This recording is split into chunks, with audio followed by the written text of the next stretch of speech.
I just want to highlight for a moment, Alberta's economy is a lot more than oil and gas. And these tariffs hurt us all. It means that we have to have a smart 5-point strategy. Number 1, stop neglecting the Canadian market.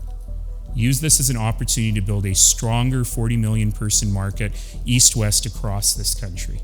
It means stopping to talk about reducing interprovincial trade barriers, which we've talked about forever. It means actually reducing interprovincial trade barriers. And so let's talk about what that actually means.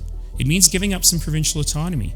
It means working hard with accrediting bodies to make sure that we have labor mobility, that people can work in their profession across the country without having to relicense. It means standardizing building codes across the country to make it easier to build housing and everything else we need to have built across the country. Number 2, be much more strategic with the United States. Ensure that they are able to think of us in a new way. It wasn't Danielle Smith, it was Doug Ford, who got an exemption for their number 1 industry from the tariffs before everyone else got an exemption. It wasn't Danielle Smith, it was Doug Ford. Who's meeting with Howard Lutnick this week? It's not Danielle Smith. She's busy taking selfies at CIRA Week. It's Doug Ford. Instead, we have a premier who tells people don't travel to the US and spends all her time in the US. We have a premier who's going to South Florida for a $1,500 US a plate fundraiser for a right-wing organization that denies the existence of slavery, the existence of climate change, and blames young black men who were murders on the young black men themselves. Number 3, using this as a real opportunity to diversify our global trade relationships. That means working with our agricultural producers to find new markets for their value-added products. We produce some of the very best meat, beef, pork, wheat, barley, canola in the world. There are 8 billion mouths in the world that need to get fed, and we are uniquely positioned to help feed the world in doing this work.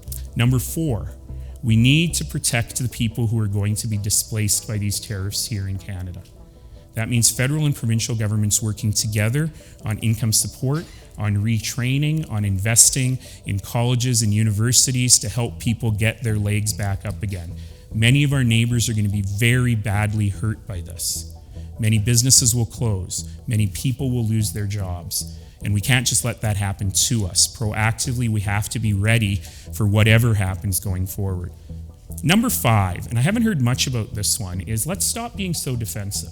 Elbows up doesn't just mean keep yourself from getting checked. It means moving forward. Let's turn the shield into a sword. We have a massive opportunity to invest in post-secondary education, to recruit the very best researchers in the world, to give them labs and facilities at great institutions like the University of Alberta and the University of Calgary, and get some of the smartest people in the world creating the economy here in Canada. It's time to recruit healthcare workers from the United States. So that's the 5-point plan.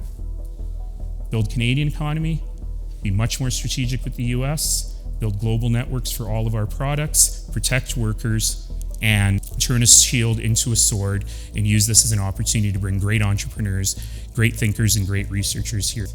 And our job right now is not to throw Canada under the bus.